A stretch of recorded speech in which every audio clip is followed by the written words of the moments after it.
Salam pemirsa, dalam 12 jam terakhir, rangkaian kabar mengejutkan datang bertubi-tubi dari medan perang Rusia-Ukraina, menandai eskalasi baru yang mengejutkan banyak pihak. Ukraina, yang selama ini dikenal sebagai pihak yang lebih banyak bertahan, kini justru mengadopsi strategi serangan ofensif ala Israel. Hasilnya, sejumlah jenderal dan perwira tinggi Rusia tewas dalam waktu berdekatan, hingga menimbulkan keguncangan besar di tubuh militer dan intelijen Kremlin. Ledakan di jantung Moskow, operasi rahasia Ukraina, Tigers Destruction 2.0. Pada Selasa 2 Juli 2025, pusat kota Moskow dikejutkan ledakan besar yang disusul kobaran api melahap sedikitnya 2 mobil. Insiden tersebut, menurut sejumlah media Rusia, merupakan operasi intelijen Ukraina bertajuk Tigers Destruction 2.0. Operasi ini menargetkan dan berhasil menewaskan Jenderal Alexei Komkov, Kepala Direktorat Kelima Dinas Keamanan Federal Rusia, FSB. Direktorat Kelima dikenal sebagai otak kontra intelijen Rusia yang membidik wilayah negara-negara ex-Uni Soviet, CIS. Lebih dari sekadar kehilangan pejabat senior, insiden ini menjadi bukti nyata bahwa operasi Ukraina kini telah menembus jantung pertahanan Moskow. Banyak pengamat militer menilai, fase operasi militer khusus Rusia yang semula menyasar Kiev, kini berbalik arah, dan Moskow menjadi titik terpanas dalam perang bayangan yang kian nyata. Strategi pemenggalan gaya Israel, Komandan Armada Laut Hitam dan Jenderal Rusia tewas.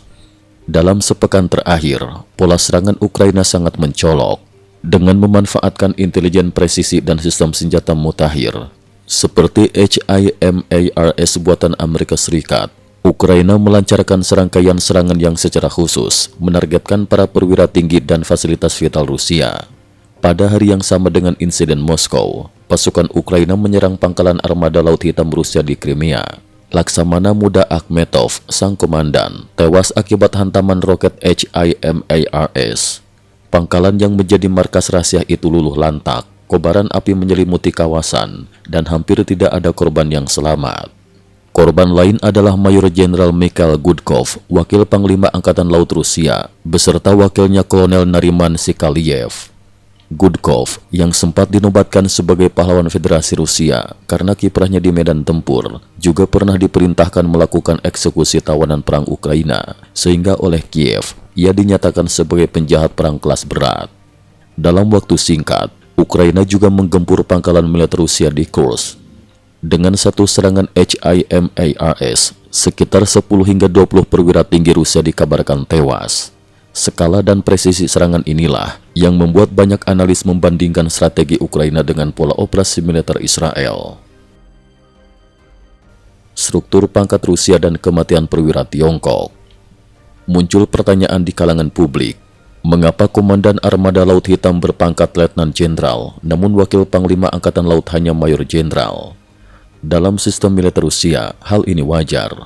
Posisi wakil panglima biasanya diisi lebih dari satu perwira, dengan pangkat berbeda, tergantung senioritas dan pengalaman. Sedangkan komandan armada besar seperti Armada Laut Hitam, minimal setara letnan jenderal. Terungkap pula, dalam salah satu serangan, seorang perwira tinggi militer Tiongkok yang diam-diam bertugas di medan Rusia-Ukraina ikut tewas. Menurut Kepala Direktorat Intelijen Ukraina, Kirilo Budanov, operasi semacam ini dirancang khusus untuk menghancurkan inti militer dan jaringan intelijen Rusia secara sistematis. Sasaran berikutnya, gudang amunisi, logistik dan serangan ke sasaran sipil. Tak hanya perwira tinggi, sasaran serangan Ukraina kini meluas ke gudang amunisi, fasilitas minyak, dan pusat logistik Rusia. Gudang amunisi Rusia di Kharkiv hancur lebur, ledakannya menerangi langit malam, dan membuat pasokan logistik Rusia di garis depan putus total. Serangan berikutnya menghantam pusat amunisi lain dengan daya ledak yang oleh saksi diibaratkan seperti bom nuklir mini. Pada 2 Juli 2025, serangan drone bunuh diri Ukraina mencapai kantor pemerintahan di Ijevsk, Rusia. Puluhan pegawai pemerintah dilaporkan terluka. Drone ini diyakini memiliki jangkauan lebih dari 1.500 km dan dibekali sistem navigasi AI mutakhir sehingga mampu menghindari sistem pertahanan udara tercanggih Rusia seperti S-400 maupun S-500. Operasi pemburuan pengkhianat Ukraina dan infiltrasi mata-mata FSB. Sumber internal Rusia menyebut, Ukraina kini juga memburu para kolaborator di wilayah Ukraina Timur yang diduduki Rusia.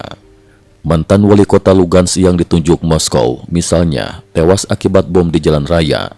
Jasadnya tergeletak dan fotonya tersebar luas sebagai pesan intimidasi keras.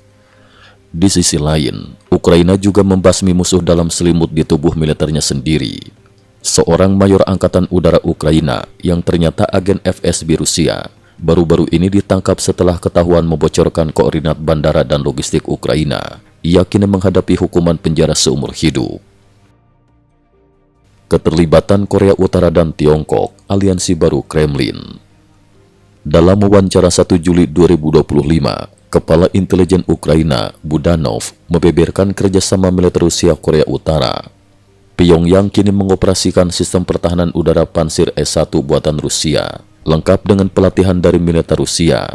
Sebagai balasan, Korea Utara disebut siap mengirim tambahan 30.000 tentara ke Ukraina. Bahkan telah ada modifikasi pesawat angkut Rusia untuk mobilisasi massal tentara Korea Utara ditargetkan tiba pada Agustus. Meski tahun lalu pasukan Korea Utara mengalami korban jiwa hingga 40%, Kim Jong-un terus mengirimkan tentaranya demi bayaran per kepala, transfer teknologi dan pengalaman tempur. Kini justru jumlahnya makin bertambah. Budanov juga mengungkap adanya tentara Tiongkok, bukan hanya warga sipil yang dikirim untuk belajar perang di garis depan. Bahkan Rusia dikabarkan sedang melatih ratusan tentara Tiongkok di pangkalan militer mereka. Cukup sekian dulu, terima kasih atas perhatiannya.